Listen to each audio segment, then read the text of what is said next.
Welcome, everybody. We're just going to give 1 or 2 more minutes for people to file in. Thanks, everybody, for joining.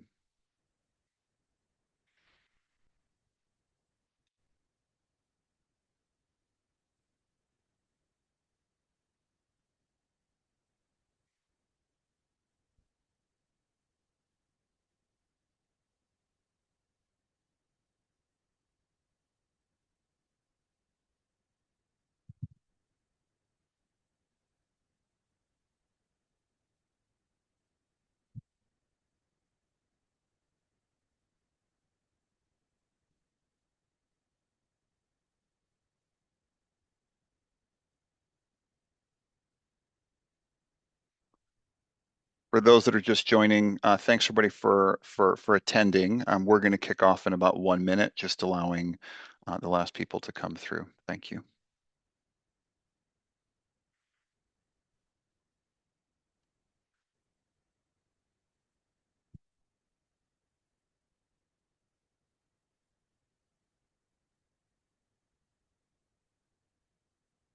Okay, great. We've got a full house. So I'm going to go ahead and get started. Welcome, everybody, to our webinar introducing the practical guide to reducing food waste in resorts. Really appreciate everybody taking the time. We're going to have a good discussion today. In terms of agenda, what we're going to talk through is first, we're going to have a welcome from our friends over at easyJet Holidays, who are going to talk about the issue and sort of help to kick us off. Then I'm going to talk through some of the insights from the report, talk through what we've learned doing some research in the space, what we see as the opportunity in the space, and hopefully some advice and some nuggets that you can walk away with to help you think about how you tackle this issue in your own world. We're then going to be joined by some panelists. We have 3 panelists, Virginia, Bartosz, and Damiano, from UN Tourism, the European Commission, and from Iberostar, respectively. I will introduce them before we kick off the panel. But what I hope will be a lively discussion from some people that really understand this issue at a very deep level. And we're going to close with about 15 minutes of Q&A. So I'd ask, as you are listening, if there are questions that you have either through the presentation or in the panel, do please submit questions through the Q&A in the Zoom app. We'll try and get as many of those answered as possible and look forward for really this to be a back and forth discussion as best as we can. But with that, and without further ado, I do want to hand it over to Matt Callahan at easyJet Holidays to open us off with an introduction. Matt, over to you. Mark, thank you very much, and good afternoon, everybody. Food sits at the heart of the hotel experience. Yet, across our industry, around 12% of food prepared in hotel kitchens never gets eaten. That represents a significant environmental impact, but also a major opportunity for hotels to improve efficiency and, in doing so, reduce costs. And that's exactly what today's discussion is about. So good afternoon, everyone, and thank you for joining us today. At easyJet Holidays, we believe making holidays better means protecting the destinations our customers love, while supporting the hotel partners who deliver those experiences every day. Food is central to the holiday experience, but it's also an area where our industry faces a clear operational and environmental challenge. Globally, food waste accounts for around 8 to 10% of greenhouse gas emissions, and hospitality has an important role to play in addressing that. Hotel operations in particular operate at huge scale, preparing thousands of meals every day, often within buffet and all-inclusive formats designed to provide choice and flexibility for customers. That model delivers fantastic experiences, but it can also create inefficiencies. The research behind this report shows that hotel kitchens can waste around 12% of the food they purchase. That represents not only a significant environmental impact, but also a substantial operational cost. The encouraging thing is that food waste is one of the most solvable challenges facing our sector. With the right data, the right operational changes, and the right collaboration across the value chain, hotels can significantly reduce waste while improving kitchen efficiency, protecting margins, and maintaining that great guest experience. At easyJet Holidays, tackling food waste is an important part of our Holiday Better sustainability strategy. Last year, we took over 3 million customers on holiday, working with more than 8,000 hotel partners across Europe and North Africa. And many of those partners are already leading the way in reducing food waste and improving efficiency. Because of our scale, we know that meaningful progress on issues like this can only happen through partnerships with the operators on the ground. That's why we've worked with Winnow and UN Tourism to develop this practical guide. The aim of the report is simple: to move the conversation from awareness to action. It brings together insights from more than 140 hotel partners, alongside the operational expertise of Winnow and the policy perspective of UN Tourism and the European Commission. It also highlights examples from operators such as Iberostar, H10, and Mitsis, who are already demonstrating what's possible in practice. 3 insights from the research stand out. First, measurement is critical. Many operators are still not measuring food waste at all, or rely on manual methods. Without reliable data, it's very difficult to understand the scale of the challenge or identify where change will deliver the greatest impact. Secondly, much of the opportunity sits within the kitchen itself. Guest behaviour is often cited as the main cause of waste, but the data shows that a significant proportion actually occurs earlier in the process, through overproduction, forecasting challenges, or inefficiencies in preparation. And third, the regulatory landscape is evolving quickly. Across the EU, we are seeing increasing expectations around measurement, transparency, and action. Spain's recent legislation requiring food waste prevention plans gives a clear indication of where the industry is heading. But perhaps the most compelling reason to act isn't regulation. It's the business case. Reducing food waste can improve food margins, reduce purchasing costs, and strengthen operational efficiency. At a time when the hospitality sector continues to face cost pressures and supply volatility, those gains are increasingly valuable. What we see from leading operators is that progress happens when 3 things come together: accurate measurement, engaged kitchen teams, and a clear operational plan. When those elements align, reductions in waste can happen quickly, often within weeks.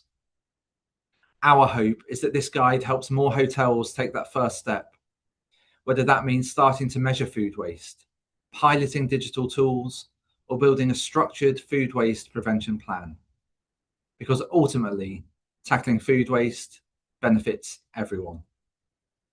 It supports the long-term health of the destinations we operate in, strengthens the resilience of hospitality businesses, and helps our industry move towards more sustainable food systems.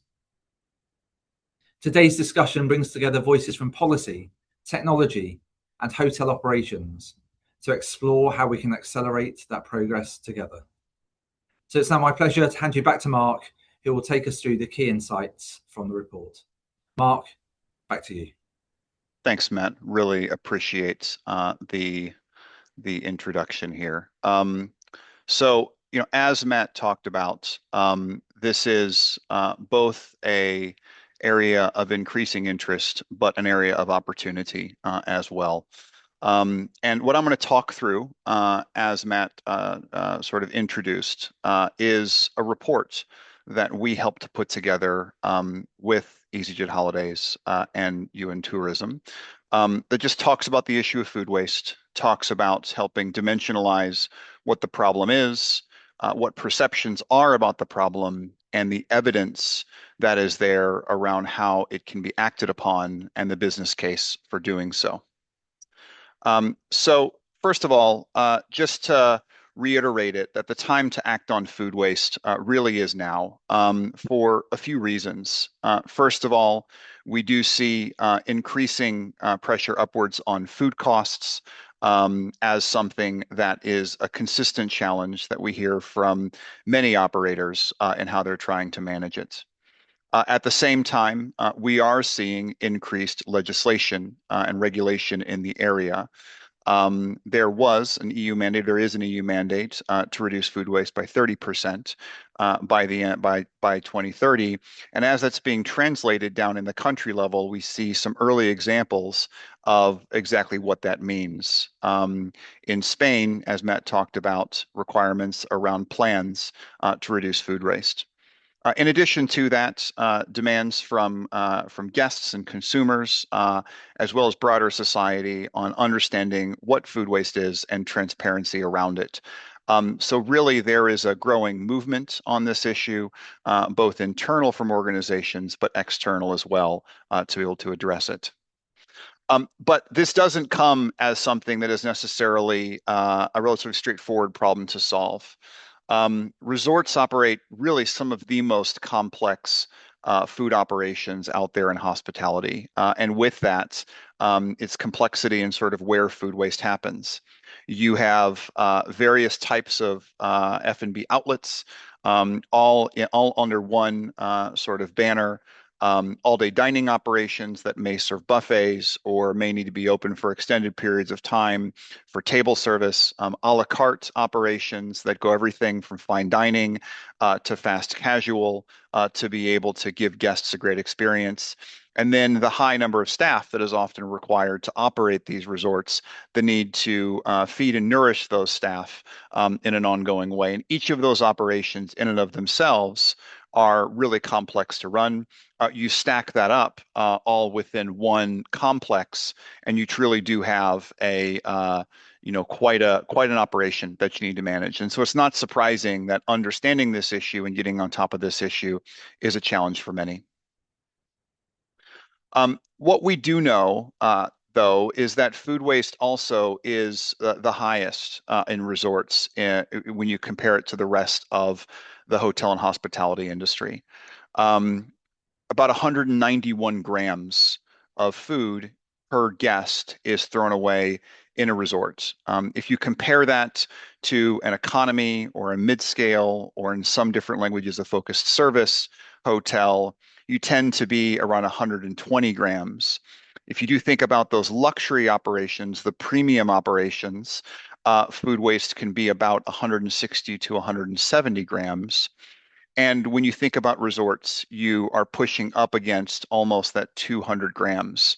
To put that into perspective, an average portion size or a meal is about 450 grams of food. So it's virtually a half a plate of food that is wasted per meal per guest when guests are staying at resorts. Of course, there's variability around that, but the point here is that it is a substantial issue and one worth tackling, one where it is more acute than elsewhere in the industry, as the data shows. To think about food waste as a volume is one way to look at it. But the other way to think about it as well is to think about the cost of this. We found that resort kitchens waste on average 12% of the food that is purchased. And this is data from a sample of about 40 European resorts where we've looked at. And so it really does drive the range of all different types of operations. To put that into costs, if you think about a small resort, maybe doing 250 keys, maybe spending $3.5 million per annum on food, or you think about a large resort where it's a five-star operation with 750 keys that could spend maybe upwards of $13.5 million a year on food. What you end up with is somewhere between 400,000 to over $1 million of food that is actually thrown away in terms of value. Now, that's money that unfortunately isn't going to be recovered once it is wasted. However, if we could get after and prevent a large portion of that food from being wasted, what it does is it can do a couple of things. It can improve the profitability, lower the cost base of providing that F&B offer to guests, or it can also be reinvested to improve the quality of the food that's given to guests. Both are a win-win. Both are at the choice of the resort when they make these efficiencies, but without going after this problem, it's just an economic loss that remains an opportunity. But the industry has a big data gap at the same time. Despite the scale of the issue, a recent survey done across 140 plus easyJet hotel partners said that 40% were not measuring food waste and 48% were doing manual tracking. Of course, some tracking of food waste is better than none. We do know that what you measure will eventually get managed, and if you're not measuring it, it won't get managed. What we do know is that granular data and tools to help understand food waste are really critical to be able to drive food waste down to a minimum and capture the most of that opportunity. What you see here on the right is a chart that sort of actually splits this out. You see that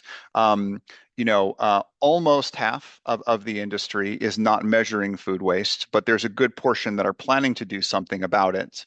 There's another half that are manually measuring food waste, and unfortunately, only a small fraction that are actually using advanced technology to do this. Now, the trade-offs between manual food waste measurement and AI-based measurement really are the scalability, the reliability of the data, the level of impact you can have in that reduction to be able to go after that opportunity. But what we also know is that operators typically underestimate the amount of food that's being wasted. We did a survey as well of how much food do you think actually is wasted in your property? Anywhere from 0 to 50 grams, 50 to 100 grams per meal, 100 to 150, all the way up to 200 to 250 grams. And interestingly, 70% of respondents underestimated the amount of food waste that they were generating on property. That can be one of a couple of cases. It can be either the fact that they're not measuring it and they don't understand the issue, or through manual measurement, you have a much higher propensity of some of that waste to be missed and not fully understanding the scale of the issue. And when you look at the food waste, that 200-ish grams of food that's thrown away per guest, what really comes out is that a significant portion of the food waste that is occurring actually is within the control of the kitchen.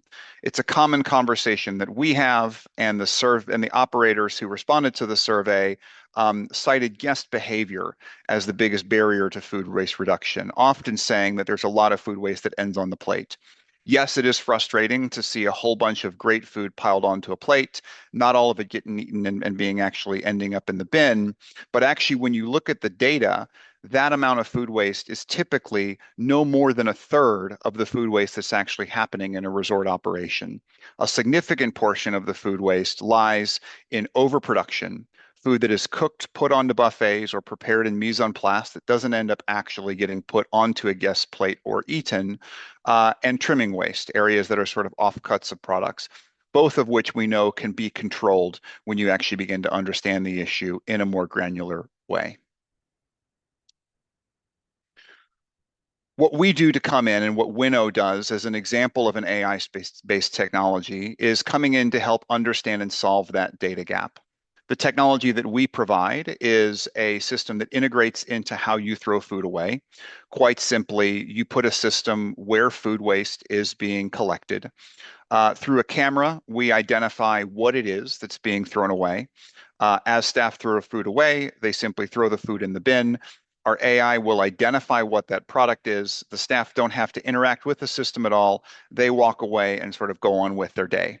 In the background, what we're doing is we're collecting data around what is being wasted and understanding the root cause of that food waste.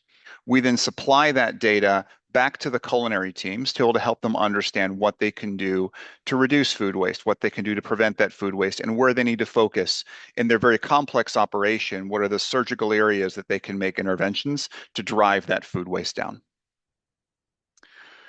And we've demonstrated that when you actually put this in place, food waste can be cut by 44% by value within 6 months of measurement. That leads to substantial cost savings. It leads to a reduced environmental impact. And what we're also finding, because you're putting the right food out at the right time, you're perhaps investing some of that savings back into the quality of the offer, you're finding increased guest satisfaction as well. So it really is a win-win, a more efficient operation, a more profitable operation, and an operation that is actually delighting guests at the same time. To give a few examples, there's some work that we did with Mitsis where we installed three of our systems. This was an operation doing over 2,200 covers a day. Within 2 months, we were able to reduce food waste by 25% by weight, a 47% reduction in the waste as relative to its costs, and about 59,000 meals saved annually. To put that into perspective, just sort of one example just on pasta, starting off with about 50 kilos per week of waste, driving it down to 20 kilos per week of waste, getting the right level of cooking, forecasting the right amount of food that needed to be made, and actually adjusting the amount of portions that you're actually having on display to get that right to be able to meet the need of guests. Measurement really is the key enabler for your food waste prevention plan. And when we talk in the practical guide for reducing food waste, we lay out a replicable four-step framework for you to build your own food waste prevention plan. Right? This starts with sort of identifying what you need to do in prevention, optimization, looking at what you can do from a redistribution and a reuse perspective, and then lastly, diversion, looking at the entire issue of food waste, starting with what actually helps you save costs first through preventing that food waste, optimizing your operation, looking at anything that's residual and asking yourself, can that be redistributed or reused in some way? And then lastly, making sure that you're closing the loop on a circular economy through diverting that food to a sustainable end source. Another example of this is Iberostar, who put food waste prevention in practice. Operating over 100 hotels across 14 countries, they've implemented their rigorous four-stage food waste prevention plan, and the success has been really striking.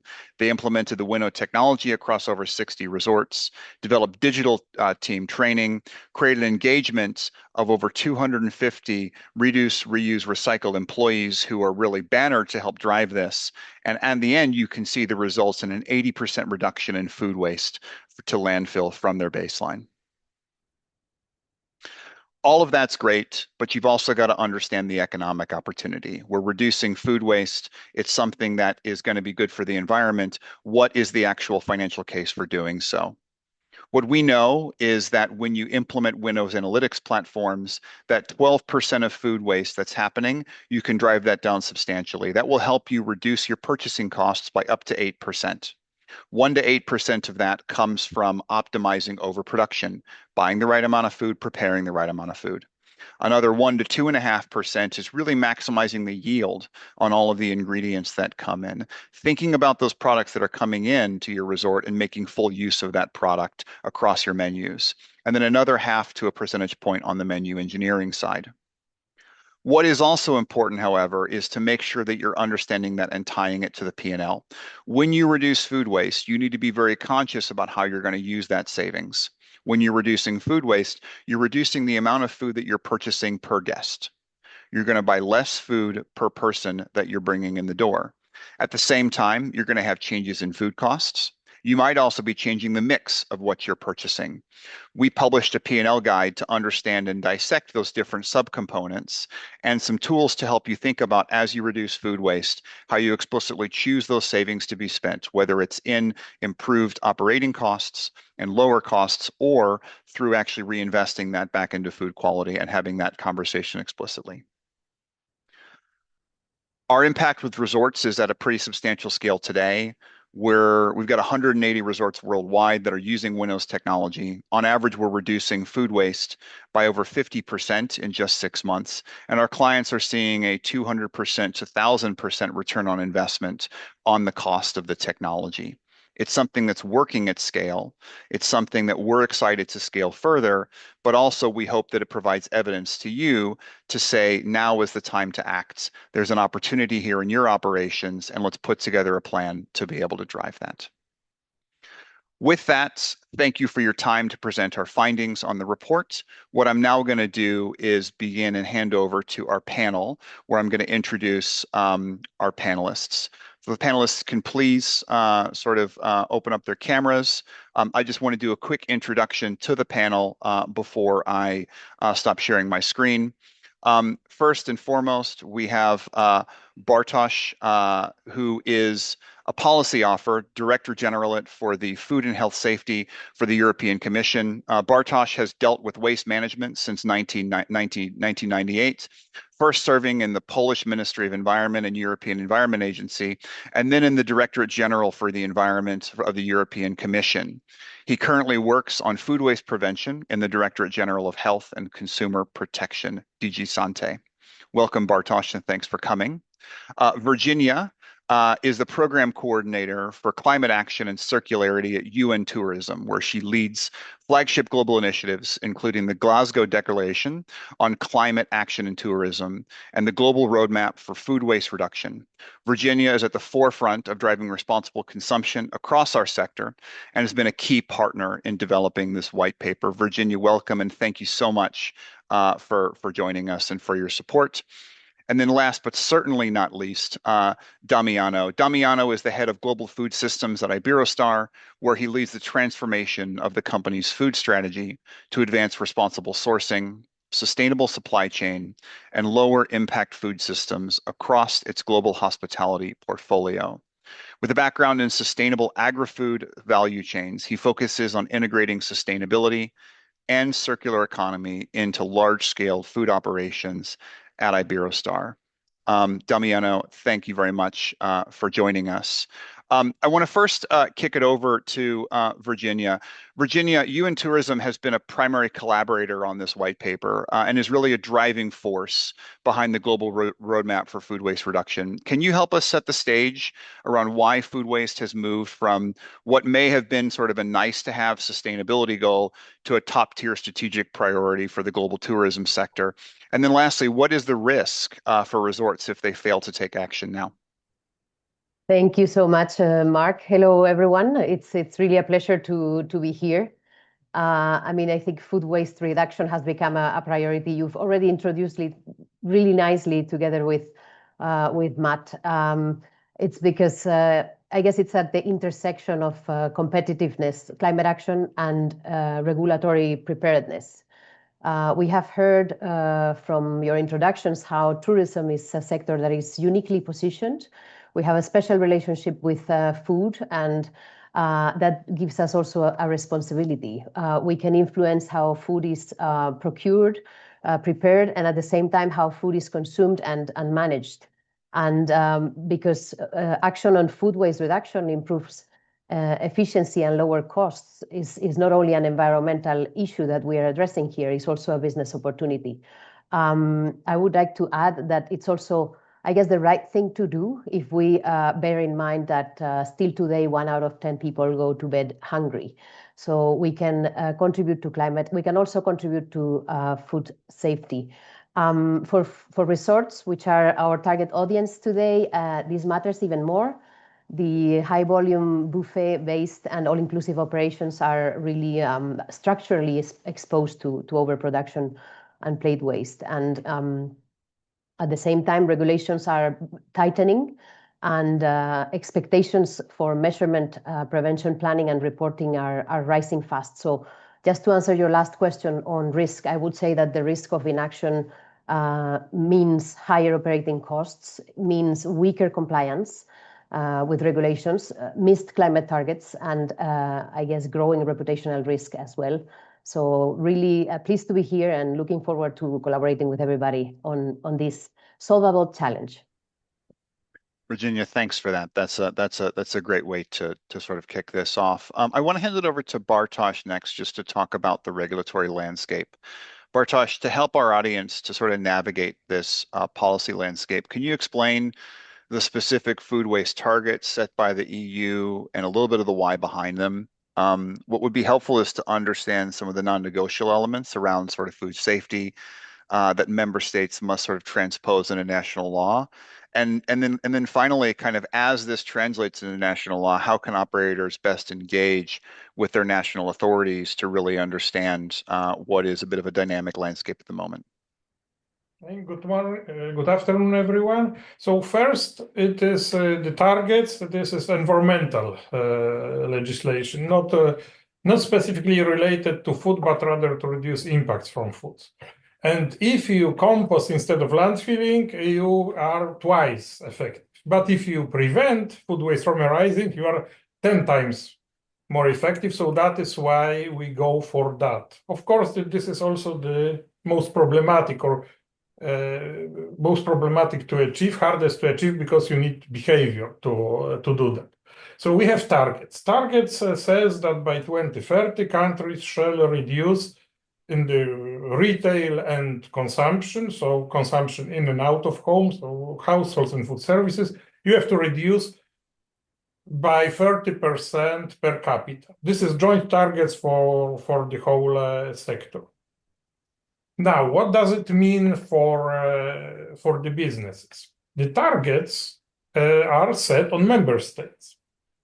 So basically, it means that businesses are not obliged by any way to go towards the targets. They are not obliged towards the EU on measurement. They are not obliged to go with the efficiency. These obligations are set on member states.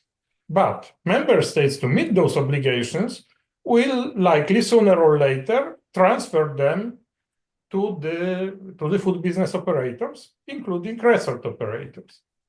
And then how it will be done, then it very much depends from country to country. Simply, the Europe is so diverse, the challenges are so diverse, the habits, the kitchens are so diverse that we set a general objective, knowing that we cannot regulate the identically things for Finland and Cyprus and Malta and Ireland. So it's then up to member states to organize themselves. So yes, we are putting quite ambitious targets. Member states subscribed under those targets. They agreed to that. Well, following also their commitment to SDGs in general. And now, with everything regulatory in place, member states have a year and a half to translate agreed rules that they are to support prevention on their own territory. They are to translate the rules from the directive onto national legislation and start to implement it. Yes, they report since 2020, they report on food waste amounts on their territory. So we will observe the trajectory, whether the situation improves. So this is how the situation looks like now. Bartosz, thanks. I want to just ask a follow-up question on that. It's really helpful to understand how that's coming through. In a prior discussion, we were talking about how operators really need to kind of engage with local authorities to be able to understand how this. And we also talked about how sometimes this sits in the sort of agricultural authority versus the tourism authority. And I don't know if you have any sort of thoughts or input as anyone sort of sitting in the audience today, and they're thinking about how they want to make sure they get in front of this, kind of how to start that dialogue, or perhaps any examples that you've seen of that.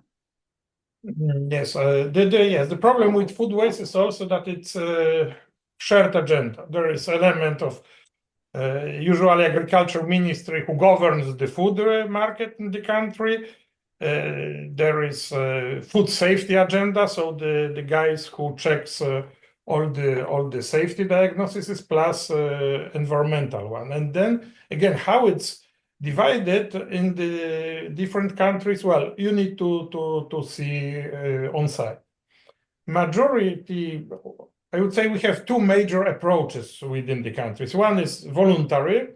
They are setting voluntary partnerships between government and businesses, or government encourages companies to organize themselves, work together, exchange information. The other approach is regulatory. That, for instance, government sets obligation of setting waste prevention program for the biggest food waste generators.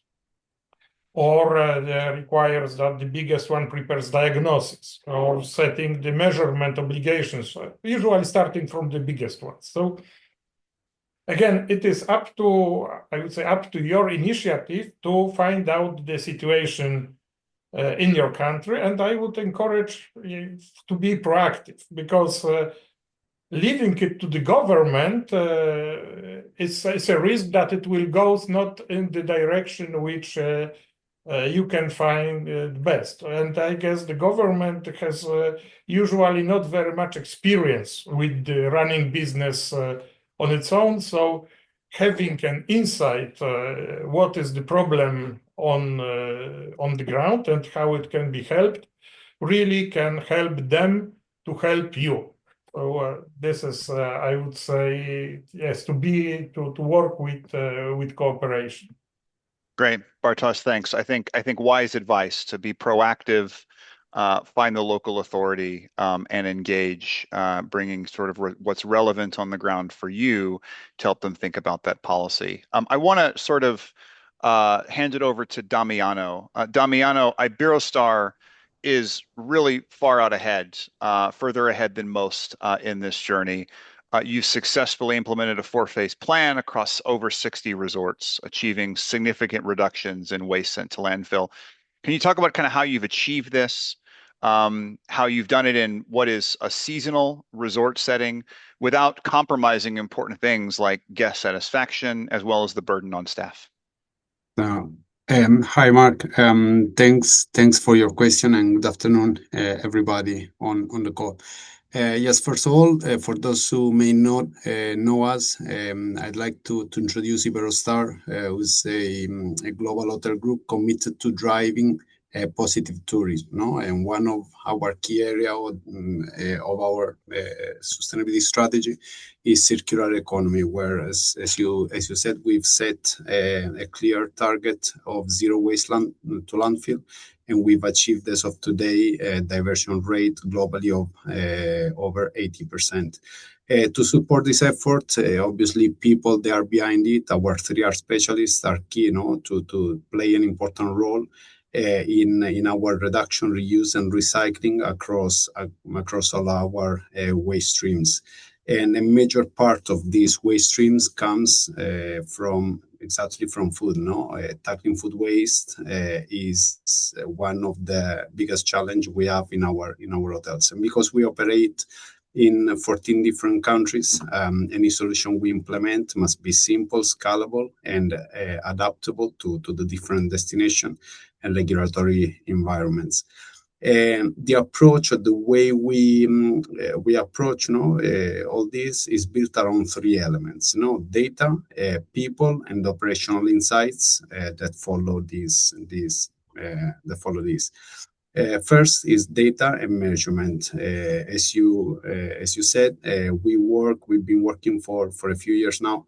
We Winnow AI's system that allows us to get visibility of our food waste, where it comes from, what kind of food waste we generate, and why this food is being wasted.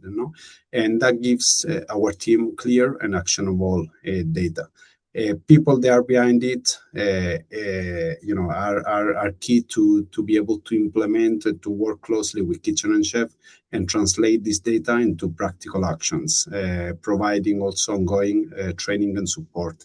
And the role is to make sure that these insights can be implemented easily within our daily kitchen operation.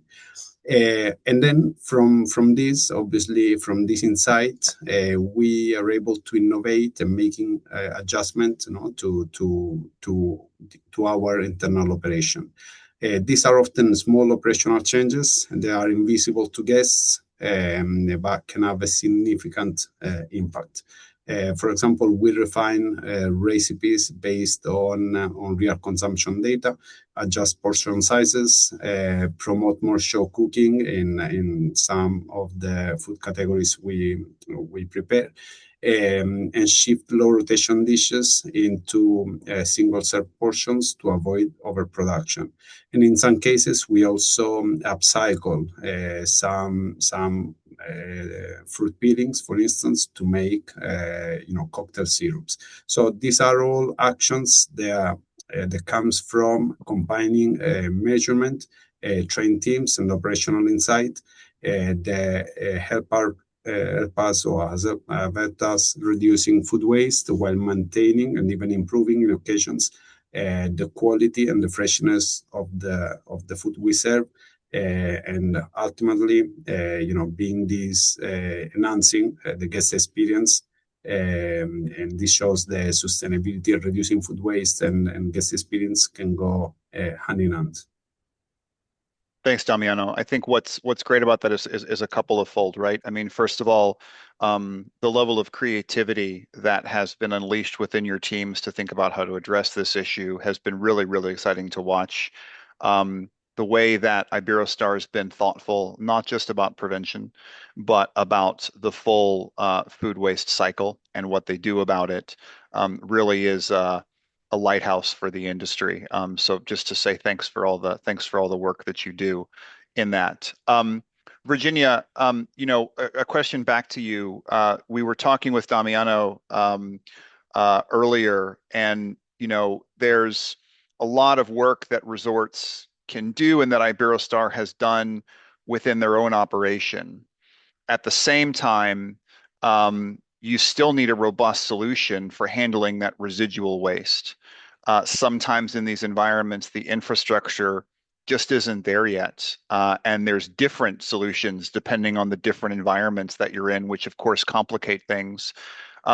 What infrastructure and sort of, collaborative solutions downstream are needed at a destination level to really achieve true circularity, to help really achieve this goal in these environments? Thank you, Mark. I completely agree. I mean, resorts can prevent food waste and they can do it very nicely and thoroughly, but at the end of the day, they cannot close the loop on their own, right? I mean, to ensure zero waste to landfill really requires collaboration. I guess that once prevention and redistribution options have been exhausted, the unavoidable food waste has to be diverted. I mean, if you follow the hierarchy of food waste, that would be through circular processes like composting, anaerobic digestion, or waste to energy instead of landfill, right? But as you very well put, this depends on destination level conditions. And we know that many destinations, especially islands, for example, or remote islands, do not have available this waste to resource infrastructure. So I guess that my main recommendation would be to start looking at zero waste to landfill as an issue where pre-competitive collaboration can take place, where, for instance, the industry and resorts can collaborate on logistics for collection, or that there can be shared infrastructure to be developed. We also need trusted partners for redistribution of edible surplus, provided that regulations permit this. Is certainly something that needs to be looked into very much and as soon as possible. And I mean, obviously, we all want to have local facilities that can process organic waste safely and at scale. But while we trigger these developments through collaboration, we see some resorts are doing this at the resort level with technology that is available to process the food waste, the unavoidable food waste from one resort. So I don't have, Mark, sorry, exactly the solution here, besides collaboration and pre-competitive collaboration being, I would say, a strategic approach. I guess the message is that prevention starts in the kitchen. Prevention is really fundamental, especially because when we look downstream, not always we have the infrastructure. So really the priority for prevention is to be reiterated. And hopefully we will be able to continue advancing to complete circularity at destination level. Just one final thought, basically, resorts can play a role in this discussion, right, with the local authorities on the infrastructure that is needed. So I really see it as also maybe part of the mission when you embark on reducing food waste, whether it is for economic reasons, for environmental reasons, for social reasons. You also have a role in transforming the destination where you operate. So let's do it. Thanks. And I guess I just want to be mindful of time because we got to go to the panels in just a minute. But Damiano, I mean, from an Iberostar perspective, I know you guys have played an active role in this. Sort of any experience from your side or sort of advice you might have for other resort operators who want to see this type of collective action and get that infrastructure in place? No, I think from, as Virginia said, I mean, prevention is key to be able to prevent or get visibility of the food. I think measuring is key, having visibility, analyzing data, and then taking actions. I think it's the the steps we should follow to make sure that we all have more sustainable systems, food systems within our scope. Absolutely. Totally agree. I want to do a quick lightning round across the group before we go to the Q&A. We'll start off with you, Bartosz, and ask each person to sort of answer this question. If you were advising a decision maker in a resort today, an operator, what is one action they should take to prioritize this issue in the next 3 months? One specific thing. Bartosz, you're on mute. Okay, unmuted.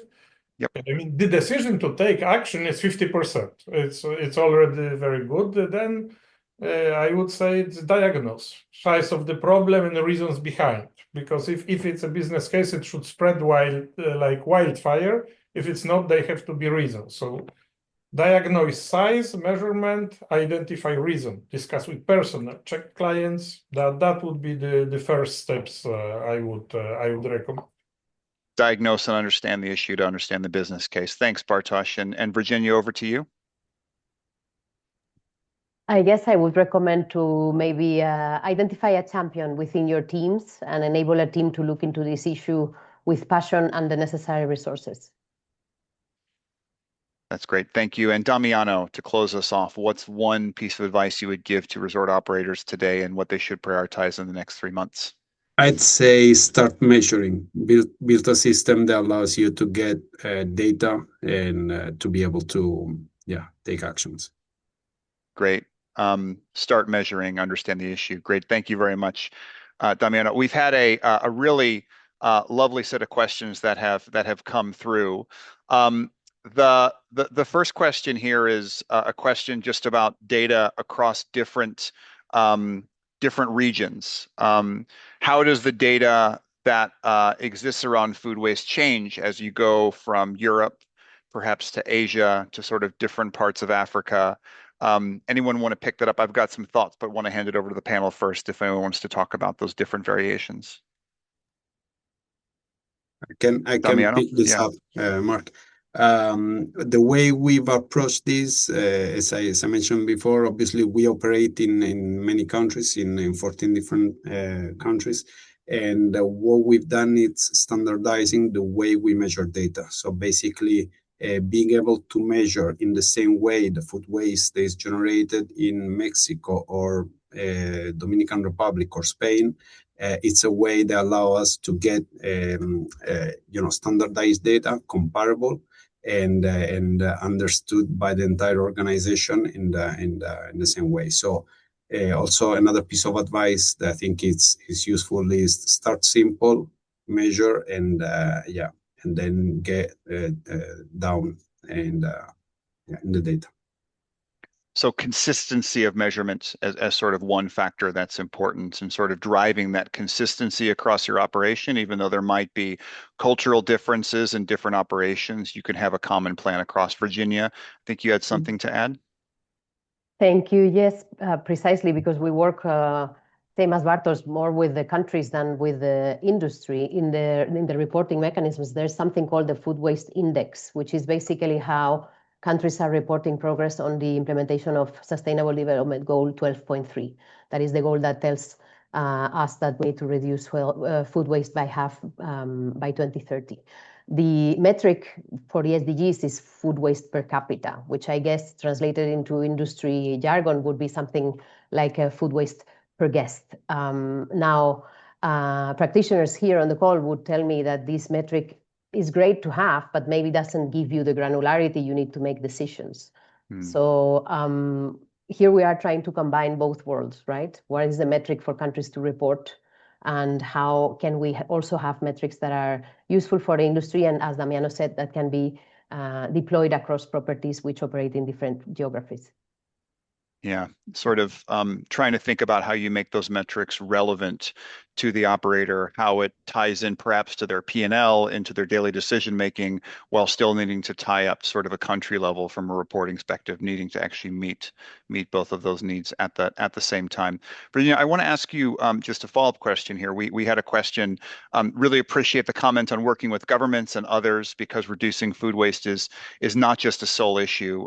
Do you have any recommendations on kind of how resorts can best go about working with governments and others, sort of what you've seen from your experience? Thank you.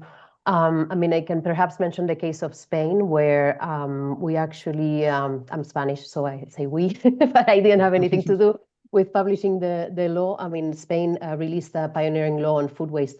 I think it was back in April.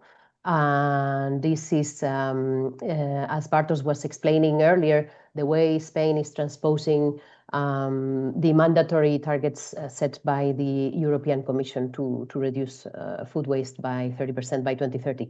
It's just that Spain, for example, decided to make it mandatory to reduce 50% by 2030, and provided inside the law, let's say, several steps as to how it is to be implemented. It includes the development of prevention plans, and it's applicable to food service and providers and hospitality. So what's happening now is that obviously there are many questions popping up in the operators, and we have seen already several roundtables where there's a dialogue trying to understand what's happening. In Spain, the tourism strategy actually speaks about food waste already. It's in the new version of the strategy. It's not only that it speaks about gastronomy, but we have evolved the concept into food waste being an important issue.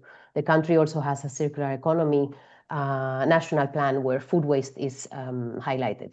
Perhaps this, let's say, enabling policy environment has led to this pioneering law to see the light, and also is enabling that dialogue. So I would say, just concluding here, try to identify where are the think tanks, where are the hubs where these EU developments are being discussed. If your tourism policy in your country is not already speaking about food waste, try to see who's leading the discussion, because it's certainly ongoing with the European Commission advancing in this direction.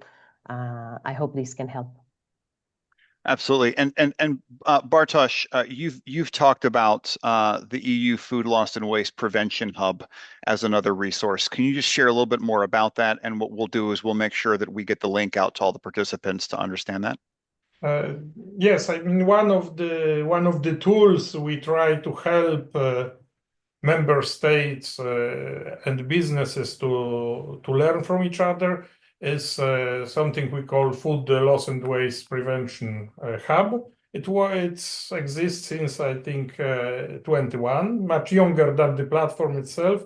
And this hub is simply a place where everyone doing something on food waste can publish their and describe their efforts. So there are websites on member states, when member states keeps updated what is going on their territory. So I guess that for you it may be, for instance, first contact to see the strategy in the member states, the responsible authorities, etc. But there are also the websites of the projects from EU funding, the availabilities of the new projects and challenges. I think that there are already thousands of information available. Of course, not much of them will be relevant for resorts. That simply it goes really across the board. But yes, if you spend some time, you can find out if you find something relevant for you.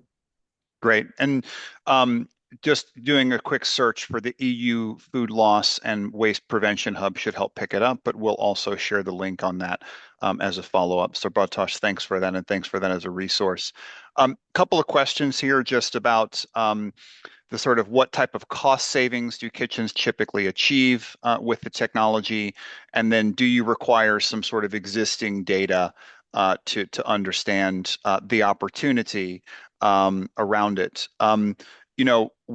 what we can share from our data is at average, 12% of the food waste that is purchased is thrown away. To give you a sense of that in a portion of costs, it can range. The ranges that I have seen is anywhere from 9 to up to 20% of the food by value. I know that 20% probably shocks you, but I can tell you I've seen it more than once that that is the case. It's not the norm, but it is there. Um, Generally, what we're able to do is to drive that number down to sort of 4% or lower. And so what you're talking about is a 2 to 8% food cost savings in terms of a range on that. If when we talked at the beginning about measurement and sort of understanding the issue. I mean, there's multiple ways to do that, right? One really pragmatic way to do it is to just go calculate how much food waste you're throwing away by weight. And generally, anywhere between 2 to 4 euros per kilo is kind of the cost of what it took to fill that bin up, so to speak, with that. Another way to look at it is just look at how much money you spend on food. How much money do you spend on food? What is 2% to 8% of that number? Therefore, what is the opportunity that you could get after through a proper prevention program as the first step to get after that food waste? That's a couple of ways to dimensionalize it. We do work with clients to help sort of build custom understanding of what that food waste is when we start. We will work with them to actually establish what we call a food waste baseline, because the problem is the fact that this isn't being directly measured or quantified. You need to get some reference point to understand where you are. That's standard practice. Just to say, that's not just standard practice for us. That's standard practice for anyone that's in the business of food waste prevention. You first need to understand the baseline of where you're at and then drive change so that you can actually see those results. So hopefully that helps get us there. Want to sort of switch back to engaging guests, and there's a question here around how to communicate the sustainability efforts to guests without really creating a sense of guilt with them. Of course, we're all when we're at resorts on vacation, looking to get away and unwind. We want to do the right thing, but we want to sort of do it with a light load, so to speak. And I don't know if maybe Damiano or Virginia or anyone wants to sort of pick that up and kind of experiences on how to do that communication in the best way. Yeah. I think communication is only a part of it, no? I think obviously communication to customer and to guests is important, but perception I think is even more important, no? At Iberostar, I mean, I can talk from our point of view. Sustainability is embedded in many different ways, no? We don't have single-use plastics, for instance, in our operations. We've got refillable, water stations to refill bottles or jars for our customers. There are many blue foods, so any sustainable fishing. So what I mean is that the customer or the guest perceives that commitment that Iberostar has in driving positive tourism. And obviously seen also on food, no? When it comes to presenting food to, and to single serve portions, or being able to market the kind of food or the way we present food within our buffet. I think it gives its sort of nudging to guests.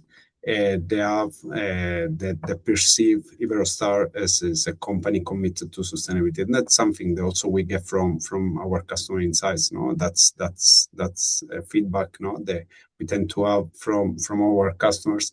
And yeah, as I said, I think sustainability has to be embedded within the culture and within the company to be able to be perceived by the guests. So yeah, that would be my tip, let's say.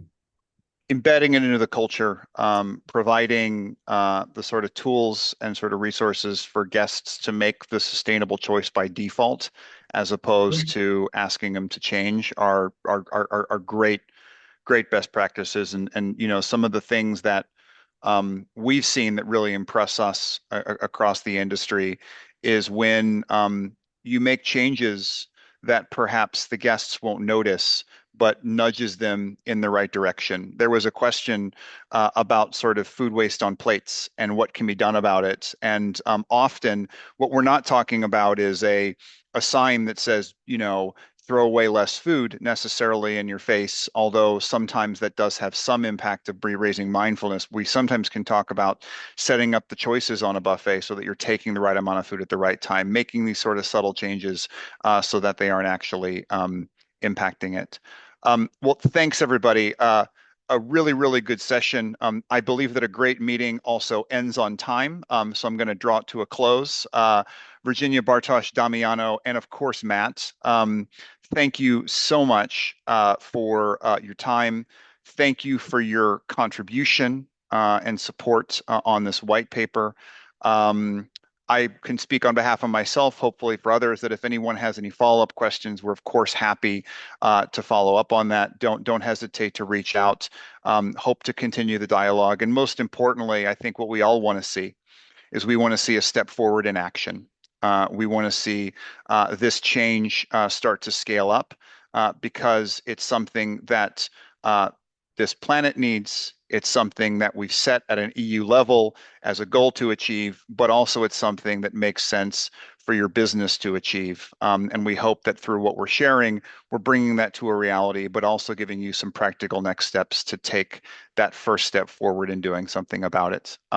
So thank you very much. We'll be following up with any sort of further materials we had. And just to say thanks, everyone, have a good day. Thank you, Mark. Thank you Thanks very all. much. Thank you. Yes.